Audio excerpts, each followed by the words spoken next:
Divorce അതൊരിക്കലും ഒരു പാപമല്ല, തെറ്റുമല്ല, അനിവാര്യമായിട്ടുള്ള ഒരു കാര്യമാണ്.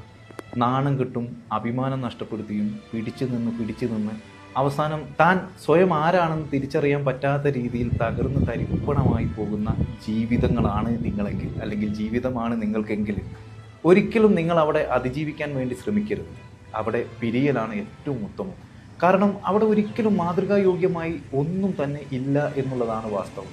ചിലപ്പോൾ പറയാറുണ്ട് മക്കളുടെ ജീവിതം, കുടുംബം, അഭിമാനം, അങ്ങനെ ഒരുപാട് കാര്യങ്ങൾ. പക്ഷേ സ്വയം നഷ്ടപ്പെടുത്തിയിട്ട്, നാണം കെട്ടിട്ട്, അഭിമാനം നഷ്ടപ്പെട്ടിട്ട് എങ്ങനെയാണ് മാതൃകായോഗ്യമായിട്ടുള്ള ഒരു മാതാപിതാക്കളാവാൻ നിങ്ങൾക്ക് കഴിയുക? എങ്ങനെയാണ് കുടുംബത്തിൻ്റെ അഭിമാനം നിങ്ങൾക്ക് സംരക്ഷിക്കാൻ പറ്റുക? റോൾ മോഡലാക്കാൻ പറ്റുന്ന ഒന്നും തന്നെ അവിടെയില്ല.